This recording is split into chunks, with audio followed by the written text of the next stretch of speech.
এত কালারফুল সবজি দিয়ে যদি একটি চমৎকার সস বানানো যায় তাহলে কেমন হয় বলুন তো।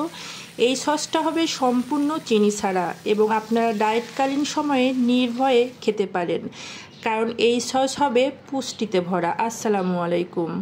চলুন রান্নাটি শুরু করে দেই। এজন্য আমি একটি ফ্রাই প্যানে অল্প একটু সরিষার তেল দিলাম। এখন আমি কেটে রাখা টমেটো, বিট এবং গাজর দিয়ে দিব। আপনারা চাইলে এটা সিদ্ধ করেও নিতে পারেন, তবে আমি সিদ্ধ না করে এরকম হালকা ভেজে নিব। এতে টমেটো, বিট এবং গাজর সিদ্ধ হয়ে যাবে এবং অতিরিক্ত পানিও লাগবে না। টমেটো, গাজর, বিট এগুলো সবগুলোই হচ্ছে ভিটামিনে ভরপুর।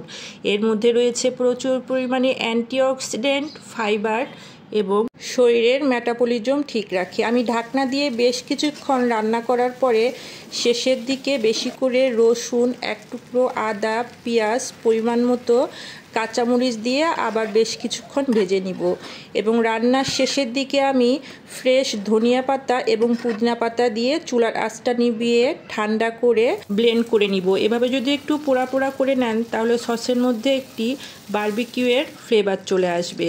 এরপরে আমি আলাদা একটা ফ্রাই প্যানের মধ্যে অল্প একটু বাটার দিয়ে রসুন এবং আদা কুচি দিয়ে হালকা বাদামি করে ভেজে নেওয়ার পরে সেই ব্লেন্ড করা টমেটো দিয়ে ভালোভাবে নাড়াচাড়া করব। আপনারা বাটারের পরিবর্তে অলিভ অয়েল অথবা ঘি ব্যবহার করতে পারেন এবং ফোড়নে পাঁচফোড়ন কিংবা সরিষা দিতে পারেন। এখন আমি একে একে পরিমাণ মতো লবণ, ভাজা জিরা গুঁড়া, সরিষা ও গোলমরিচ গুঁড়া এবং দারুচিনি গুঁড়া দিব।